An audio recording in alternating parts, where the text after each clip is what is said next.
баярын мэндийг дэвшүүлээ. Хүнс хөдөө аж ахуйн хөнгөн үйлдвэрийн яам. Монголын хүнсчдийн холбоо. Хүнсний аж үйлдвэрийн салбар үүсч өгсөний 90 жил хүнсчдийн холбооны үүсч өгсөний 30 жил давхцсан ийм жил болж байгаа маа. Тэгээ бид үе үеийн хүнсчид хүнсний аж үйлдвэрийн салбарын бодлого тодорхой ойлгочод хүнсчдийн холбоонд одоо ажиллаж байсан, одоо ч ажиллаж байгаа Ахмад Дунд залуу үеийнхэнтэйгээ ингэж уулзж ярилцж байгаа. Манай оюун цэг маань бол өөрөө бол санхүүгийн мэргэжилтэй. Тэгтээ сургууль төгссөн цагаас хүнсний одоо аж үйлдвэрийн салбартай байнгын холбоотой юм уу? Ерөөс энэ салбарт цагаахан гараа эхлээд одоо хүртэл энэ салбартай холбоотой ажиллаж байгаа. Тэгэхээр өөрийгөө хийж байсан ажлын талаар эхлэе да. Нууцлалт ярилцлаганд урьж оролцож байгаад их баяртай байна. Би 1977 онд санхүүгийн сургууль төгсөөд урьдчилан хөнгөн хүнсний үйлдвэр эрдэмтдийн зураг төслийн институтэд тооцооны нэгтлэн модгочоор анхаарч байгаагаараа эхэлж ирсэн. Эндээс л би хүнсний салбарт ажил амьдралынхаа замыг олбож эхэлсэн юм байна. Тэгээд институтад ажиллаж байгаад институт маань хөнгөн хүнс гэж хоёр хуваагдаад хүнсний эрдэм шинжилгээний зураг төслийн институтэд нэгтлэн модгочоор ажиллаж эхэлсэн. Тэгээд энэ институт ажиллаж байх хугацаанд манай хүнсний Ахмад инженерүүд, доктор, профессорууд нийлээд хүнсчдийн холбоо байгуулах юм ажилд.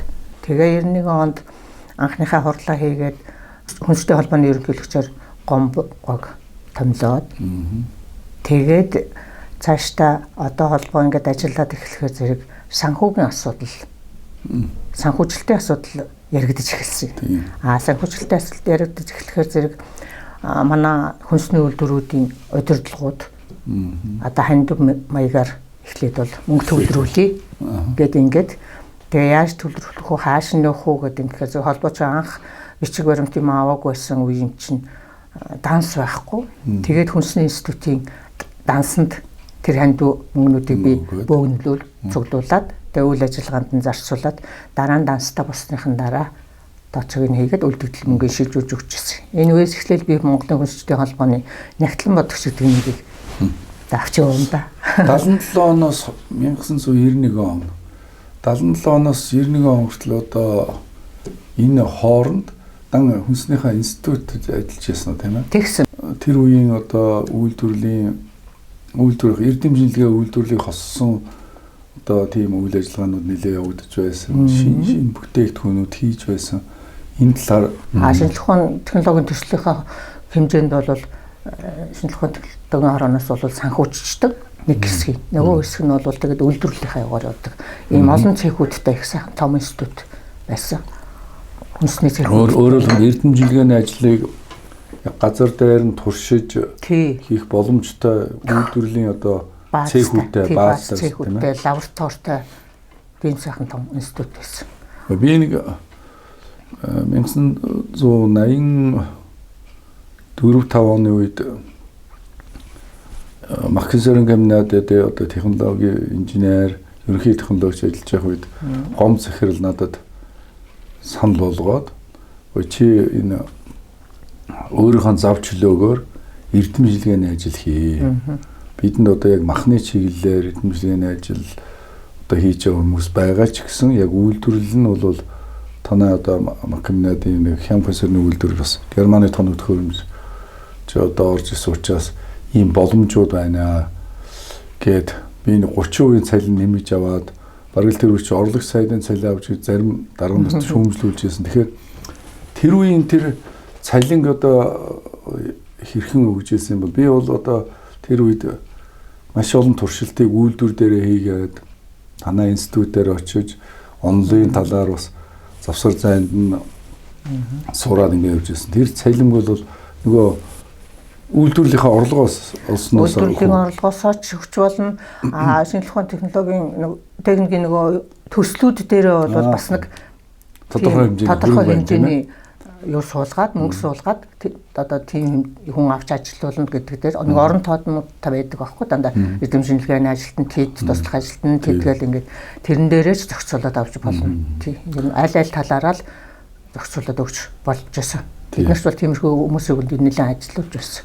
Тэгээ 1991 оноос хойш хүнсчтэй холбооны одоо 30 жил болж байхад яг эхнээс нь ахуулаад санхүүгийн тооцоог нь одоо ингээд бариад одоо ч гэсэн манай хүнсчтэй холбоонд одоо идэвхтэй ажиллаж зөвлөж тооцоо дээр нь ажиллаж ингэж явж байгаа хүний хувьд бол яг эхлээд бол үүсгэд бол хөөрхийн хүнсчин хүн бол өөрийнхөө мэрэгжилтэй дуртай учраас тэр зах зээлийн ороо усгаа тийм үед бол хүнсний үйлдвэрүүд маш хүнд байдалд орнгууд нь холбоогоо бий болгоод өөрсдийнхөө нэг тэтгэвэр байдаг юм уу цалингаас эдэн дүүр сүлүүлжил анх удаа хүнсчтэй болов байгуулсан байна. Тэр цагаас хойш санхүүгийн бол маш хатуу гараар юу таны гараар орсон ямар нэгэн алдаа дутагдал гарсан юм ерөөсөн манай холбоонд байдгүй. Тэгэхээр энэ цагаас хойш санхүүгийн ажил маань хэрхэн явагдав, санхүүгийн боломж чадах хэрхэн дээш өргөжөх энэ талаар та нэг ярьж өгөөч. Тэгээ холбоо байгуулагдаад тэгээд санхүүжилт гэдэг чинь ер нь хүнд асуудал байсан л да тохоо үед. Тэгэл хэн болгон одоо хүн болгон болох чадах чинээгээрэл үйлдвэрүүд чадах чинээгээрэл өгжөлөө. Бид нар хувьасаа ч өгжөлөө. Заримдаа цалингүйч ажиллаж илаа бид нар тэгсэн баг. Тий. Цалингуу бас нэлээд хэдэн. Одоо энэ сар чам цалин өгч чадахгүй. Энэ сар танд цалин өгч чадахгүй шүү. Би ерөнхийдөө хэлдэг л байсан. Мөнгө хүрэхгүй шүү гэл. Тэгэл тэр хэдэн төгрөг чинь тэгэл болох хөтгөхөр нь юмд нь зарцуулах гал. Тэгээд гишүүнчлэл яг уу явагдаад нэмэгдээд ирэх нь тоогоор бол арай санхүүжилт гайгүй болсон. Тэгээд яг гишүүнчлэл олон үйлдвэр ороод бас нэг жилдээ хаваадын төгрөг ороод ирэхэд зэрэг бид нар чинь бас нэг цалингаа бүтээ авчдаг. Гэхдээ бол цалин ерөөсөө үе шаттай нэмж чаддаггүй байсан. Анхаал нэг итгэн төгрөгөөр тогтоосон тэрүүгээрээ л яваад идэв гэсэн. Тэгээ яг одоо бол бас арай гишүүнчлэл нэмэгдээд сайхан болцсон байна л да. Гишүүнчлэлийг нэмэх асуудал бол бас их амаргүй байсан л да. Үйлдвэрүүд дөнгөж үүсч байгуулагдаад үүсч явахтай тэгээ шинээр байгуулагдаад хуучин үйлдвэрүүд маань хөвчлөгдөөд хөл дээр нь зогсож бас амаргүй ийм үед бол гишүүнчлэлийн татвар төлнө гэдэг амаргүй. Тэгэхээр үйлдвэр аж ахуйн газрууд манай энэ том үйлдвэрийн одоо дарганаар инженерүүд их зөвлөгөө өгдөг бас зарим нь ажилдаг байсан учраас үйлдвэрүүд рүү бүр бичлэн очиж одоо гуйж зарим нь загинж шахаж шаардаж авдаг байсан баг л та тийм ээ. Тий. Ер нь янз бүр тэгэл зарим ч яг хөө тэгэл дарга инженерүүд манай үйлдвэрийн удирдлагууд бол ойлгож байгаа учраас тэгэл гишүүнчлэлд орчиж байгаа. Зарим нь бол ойлгохгүй нэлээ хэсэг явна.